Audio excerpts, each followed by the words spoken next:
கொர்நேலியு என்னும் பெயர் கொண்ட ஒரு மனுஷன் செசரியா பட்டணத்தில் இருந்தான்.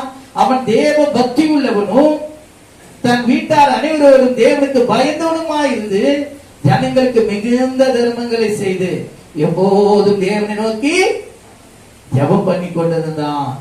பகலில் ஏறக்குறைய 9ஆம் மணி நேரத்திலே தேவனுடைய தூதன் தன்னிடத்தில் வரவும் கொர்நேலியுவே என்று அழைக்கவும் பிரத்யட்சமா தரிசனம் கண்டு அவனை உற்று பார்த்து பயந்து, ஆண்டவரே என்ன என்றான். அப்பொழுது அவன், உன் ஜெபங்களும் உன் தர்மங்களும் தேவனுக்கு முன்பாக தேவனுக்கு நினைப்பூட்டுதலாக அவர் சந்நிதியிலே வந்துட்டு இருக்கிறது என்று சொல்லுகிறான். ஹல்லேலூயா, ஹல்லேலூயா. நாம் செய்கிற எல்லா கிரியைகளையும் கர்த்தர் அறிந்திருக்கிறார்.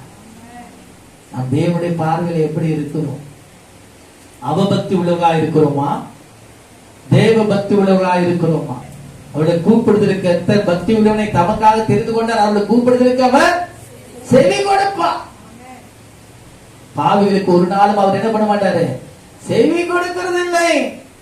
நாம் எப்படி இருக்கிறோம் சற்று சிந்தித்து பார்ப்போம். இந்த கொர்நேலியு தேவ பக்தி உள்ளவனாயிருந்தான்.